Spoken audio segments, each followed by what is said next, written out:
StormSmart can enhance and protect your home 365 days a year. With our smart hurricane and lifestyle products designed to keep the inside in and the outside out. And our over 100,000 plus installations, local manufacturing, comprehensive warranty, and the largest service department in the industry. Are you ready? Call now or visit stormsmart.com to schedule your free in-home consultation today and get guaranteed installation before hurricane season.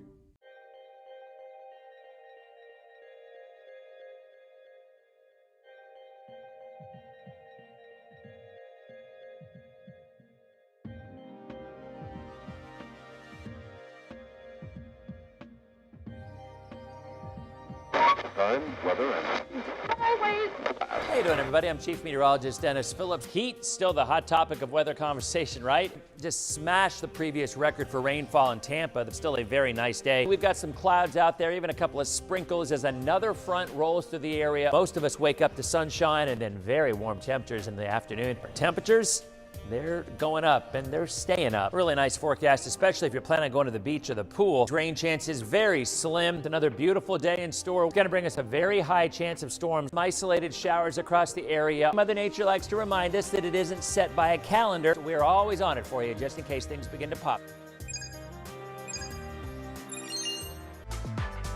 Streaming from the ABC Action Weather Center in Studio A. Dennis Phillips Live. Brought to you by StormSmart. Get guaranteed installation before hurricane season. Yes, we do, Hagen. We have a new sponsor, StormSmart. So thank you very much. You're going to be hearing a lot more from them as we head on into the hurricane season. We are now obviously in the quiet time, but you know, we're going to talk tonight a little bit about La Niña, El Niño predictions, how worthwhile or lack thereof that they are, and how they could impact this upcoming hurricane season. We're going to talk about a big ice/snowstorm that's going to be moving through the Ohio Valley into the Northeast over the next couple of days. And you may have noticed that I did post on, yes, I still have the cough.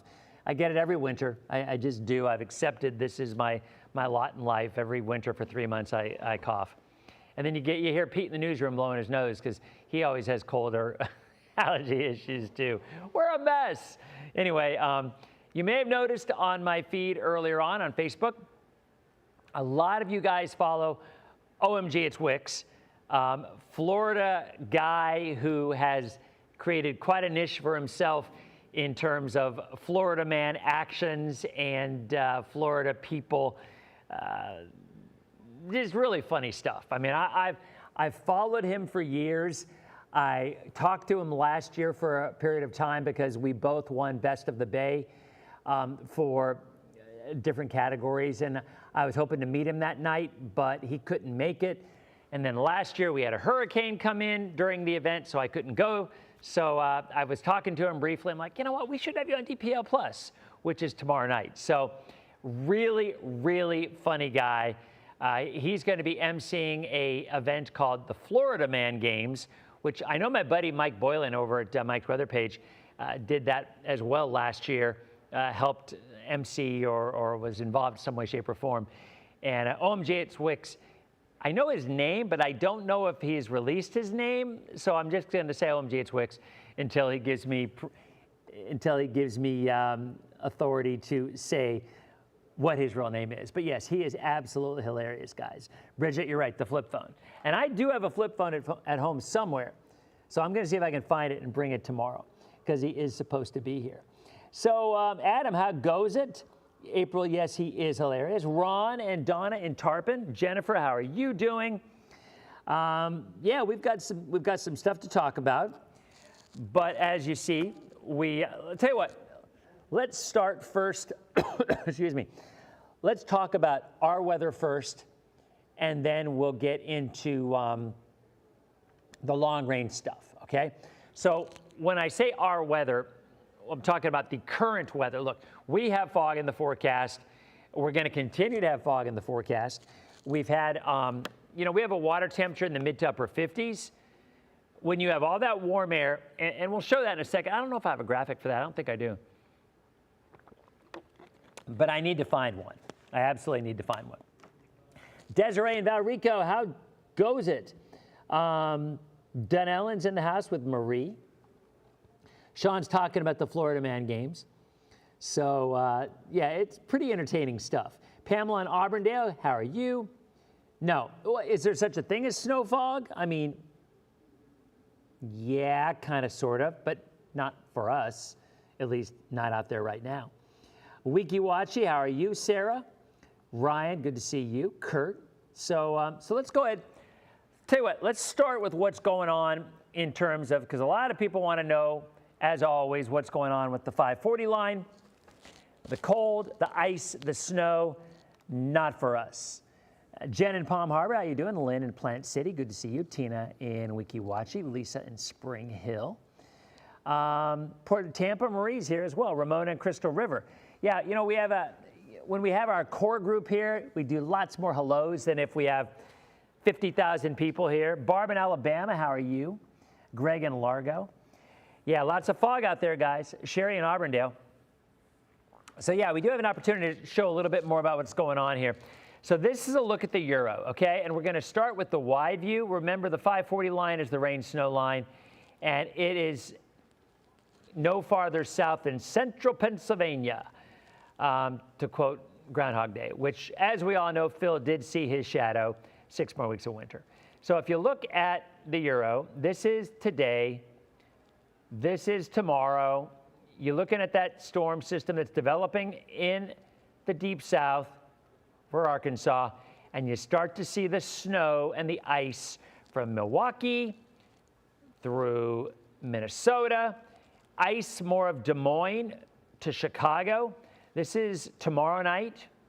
Thursday morning, you start to see significant icing from the Appalachians, the West Virginia, central and western Pennsylvania, Cleveland, back through all of northern Ohio. That is all ice. The purple color is ice. It's a combination of sleet and freezing rain. So what do we mean by sleet and freezing rain? Well, let's talk about it. We showed this graphic when we had our snow and ice in the Panhandle, and it is eventually going to get cold again, Melissa. I don't think winter's over for the area. I really don't. But you hear a lot about sleet and ice pellets and freezing rain. It all boils down to the different layers of the atmosphere, okay? And I got into it with some guy in Polk County who was trying to tell me how there was no inversions going on, and the air does not get warmer as you go up in the sky. It gets colder. Well, generically speaking, yes. There's such a thing as called dry adiabatic lapse cooling rate, and the atmosphere cools X number of degrees, it's 9.8 degrees Celsius, however many thousands of feet you go up. But there are times where warmer air comes into those upper layers, and it's warmer aloft than it is at the surface. And the majority of the time, that's usually known as an inversion, okay? And what that means, and you can see here on this map, all right, I'll take it full actually, because it's a little easier for you to understand this way. So let's start with just snow, okay? Snow, and this is relevant because there is going to be all of the above in areas to the north starting tomorrow night into Thursday. Gail in Tarpon, how you doing? Yes, Patrick, he was a clown.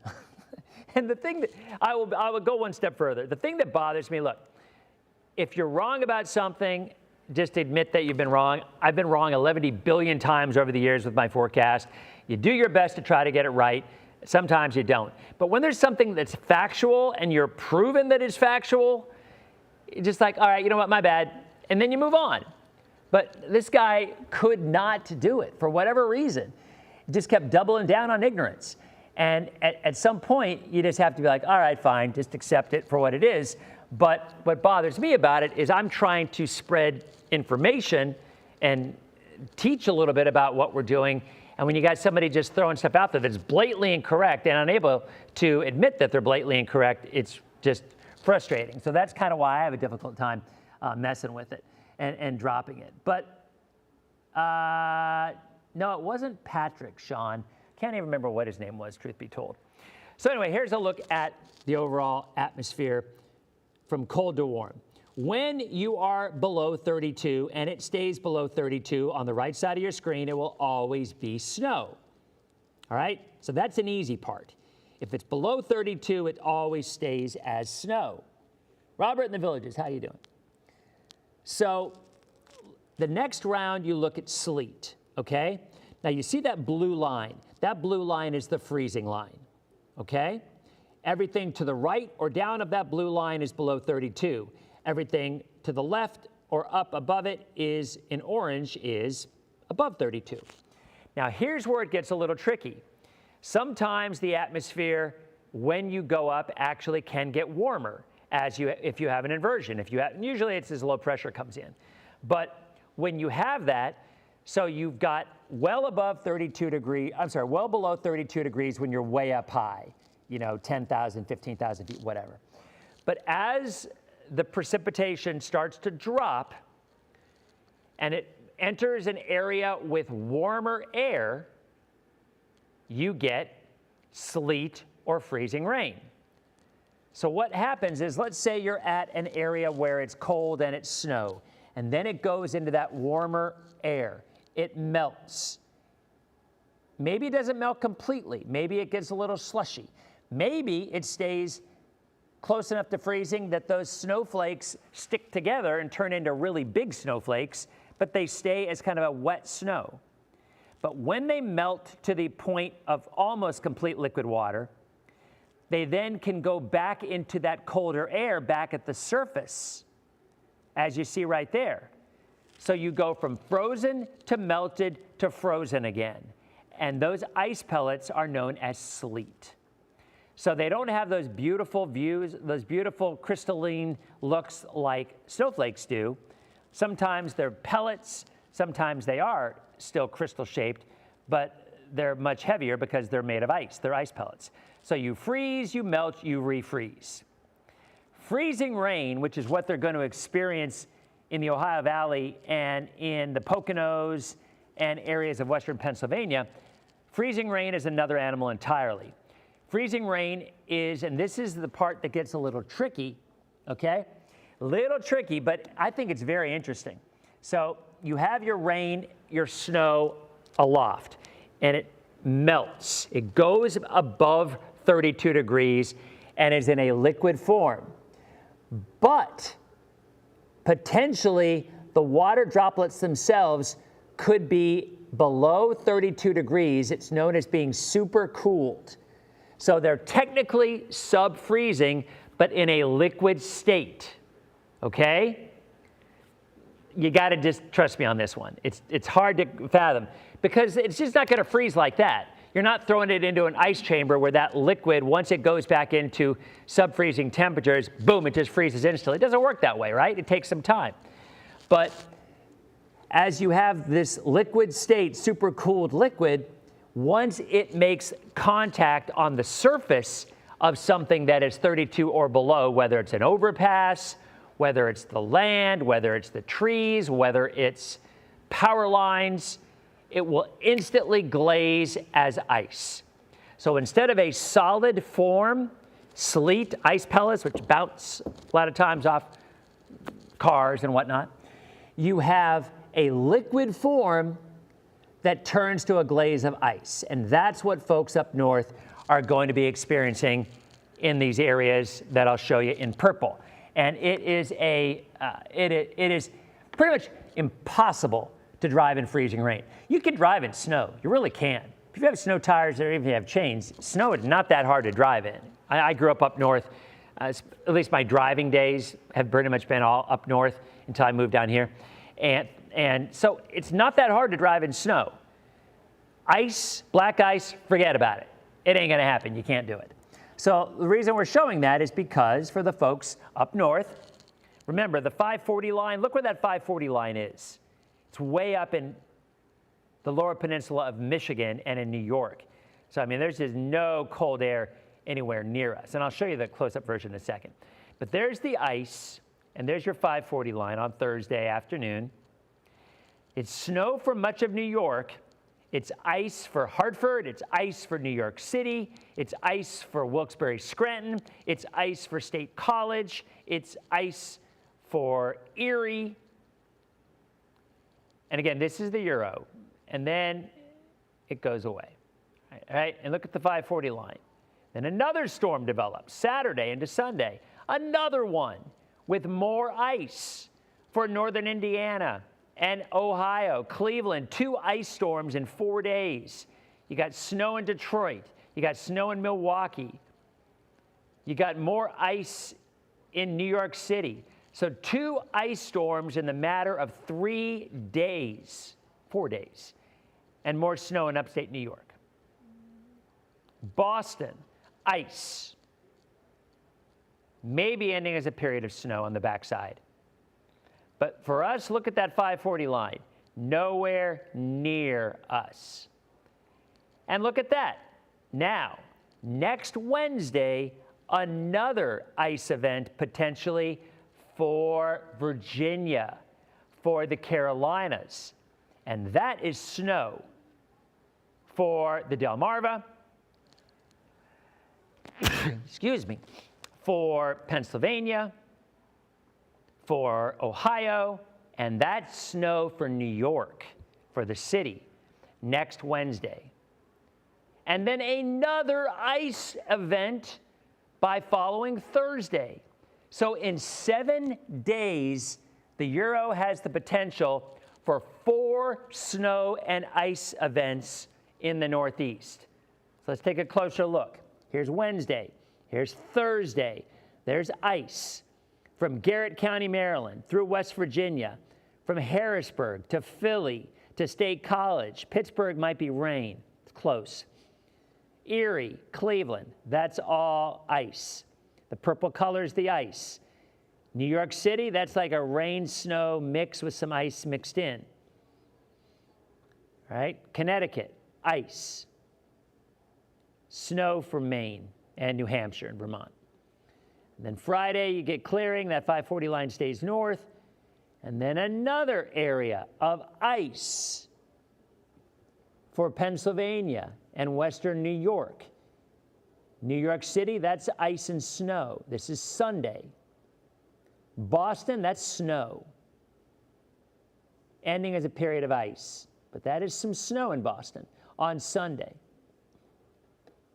And then Monday into Tuesday, another storm. This is the one more south that could show ice in the Carolinas and maybe northern Georgia, maybe. And then that's all snow for Pennsylvania, Philly, Boston, New York. The tri-state area with this one, that's all snow. Next Wednesday and Thursday. And then more ice and rain. So a very active period, so says the Euro. Now, what does the GFS show? All right, here's the GFS.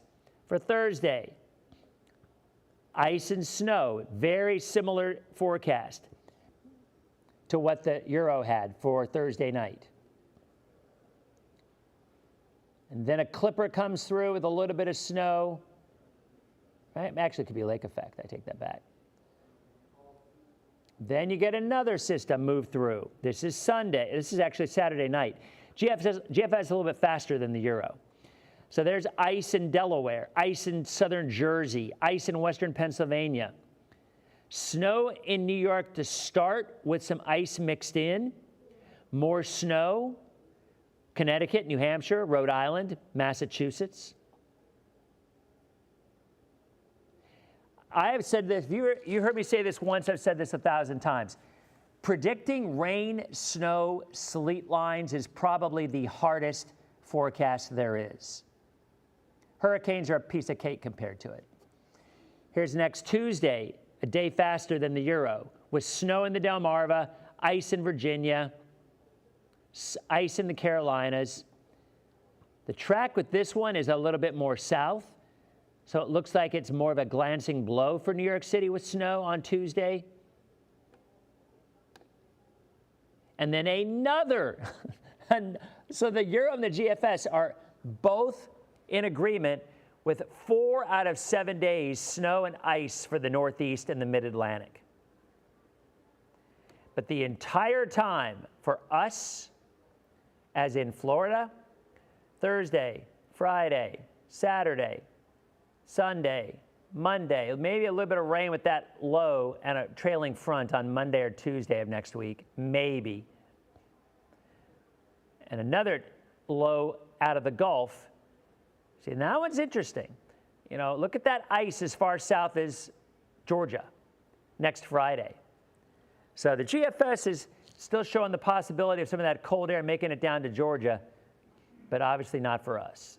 And then another, well, look at that, brief period of snow in the mountains of Georgia, a week from, this is like a week and a half out.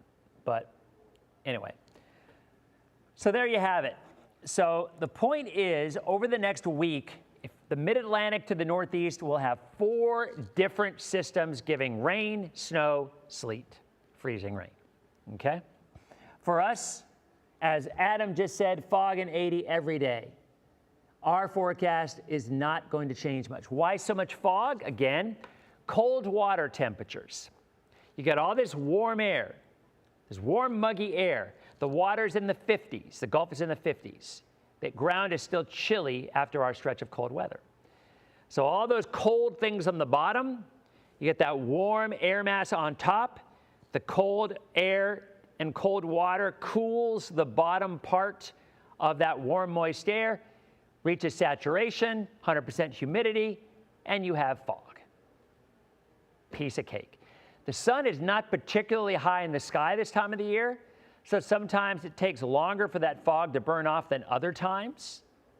Sea fog, where that cold water and warm air just interact continuously, so the fog doesn't go anywhere, it stays around and eventually moves on shore with the pattern that we've had and brings some of that sea fog to our coastal areas where it literally can stay foggy all day long. So that is kind of in a nutshell what's going on with our forecast. Now, I did talk briefly about El Niño and La Niña. And I bring that up because a lot of people in the last year have been talking a lot about El Niño and La Niña. And that has a lot to do with the long-range forecast for hurricane season and for us. Mark, how goes it, my friend?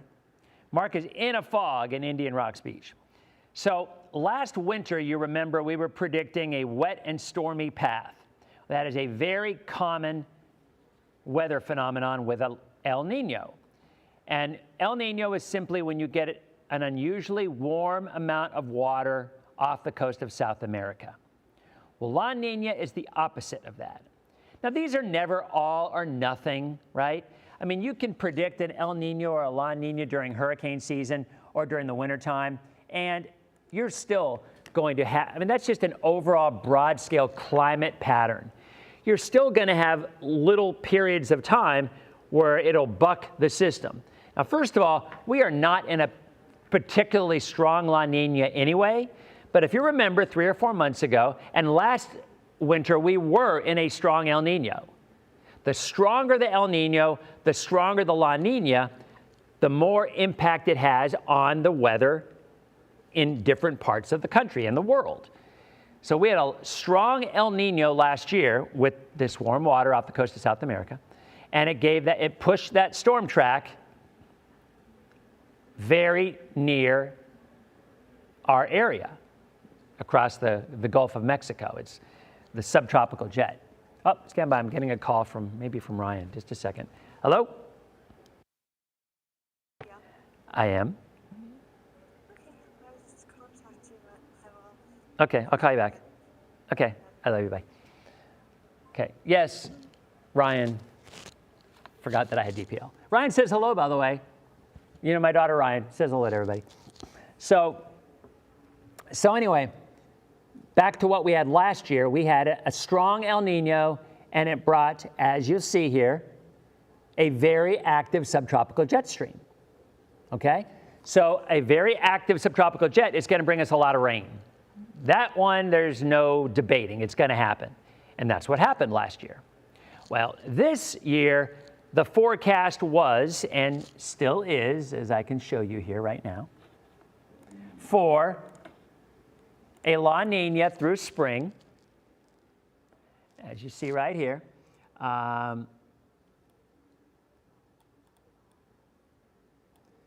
As of mid-January 2025, La Nina conditions continue to prevail in the equatorial Pacific.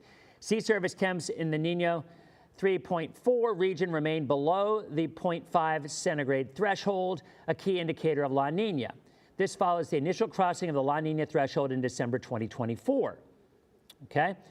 The prediction plume forecasts slightly higher chances, 66% for La Nina conditions, January to March, with equal, and this is the important part, with equal chances for La Nina neutral conditions for March through May, onward through September.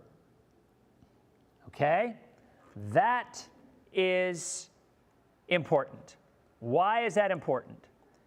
Because we told you that La Nina is usually a drier period in the southeast for the winter, which clearly it wasn't dry. Well, it is now, and it kind of was in January, but it's usually warmer.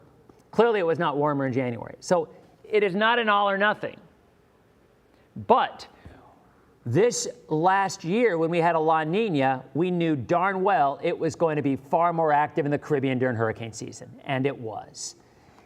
When you have an El Nino, the previous year we had El Nino in hurricane season, we had literally zero development of hurricanes from the Caribbean.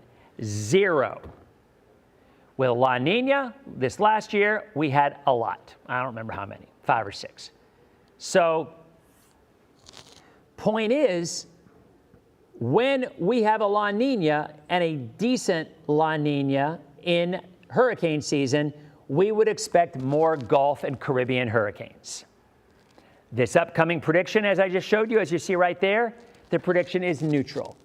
In other words, it isn't going to be La Nina, it isn't going to be El Nino. The water temperature will be neutral, normal, if you will, and we're not seeing any kind of a hyperactive season based on that phase of the prediction.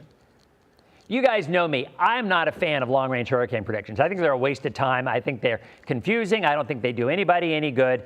You can predict 30 named storms, and if you only have, do the other way. You can predict 3 named storms, but if one of those named storms is a Cat 5 that hits you, it's going to be an active year for you.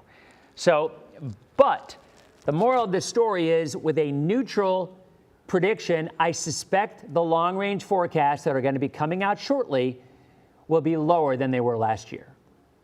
Instead of the 23, 24, 25, yes, water temperature is obviously a big factor as well.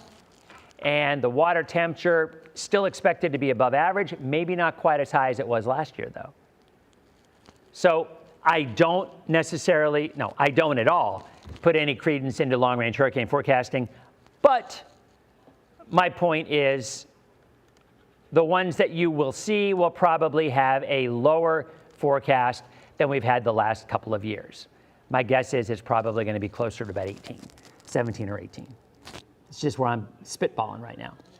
But as I said, when you do have an El Nino, typically we have fewer Atlantic hurricanes developing. When you have a La Nina, you typically have more Caribbean storms developing. And that's kind of where we are. So, at the end of the day, we are not looking at any cold air in our region for the next 2 weeks. We've already talked about the storm, the snow, the ice predictions going on for the Northeast, and that will be a thing 4 times in the next 7 days. Well, the next 9 days. They're going to have a winter weather event. So there's going to be a lot of ice and a lot of snow from the Mid-Atlantic to the Northeast to the Ohio Valley. But for us, as Adam said, fog, 80 degrees, burns off east of I-75 by 8 or 9 in the morning, doesn't burn off until late in the morning or afternoon, and in some cases doesn't burn off at all in coastal areas, from Indian Rocks to Clearwater to Newport Richey. So again, tomorrow night, have planned, OMG, it's Wicks on us with us for DPL Plus. Funny guy. We're going to be talking about the Florida Man games and other things. He's scheduled to be here. Hopefully he will be. I want to thank our new sponsor, again, Storm Smart. So thanks for stopping by, DPL streamers. You guys have a great night, and we'll see you tomorrow night on DPL Plus. Okay, so the streamers are gone. The forecast for the Super Bowl actually going to be interesting because we were looking at that. Here, let's look at the map for New Orleans on Sunday, shall we?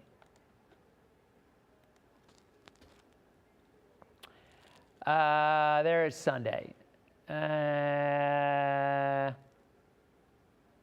Front should, yeah, there might be some showers. There could be some showers on Sunday evening, but it should stay mild. And it's an indoor game anyway, so you know, it doesn't really matter, I guess. Looking at something here.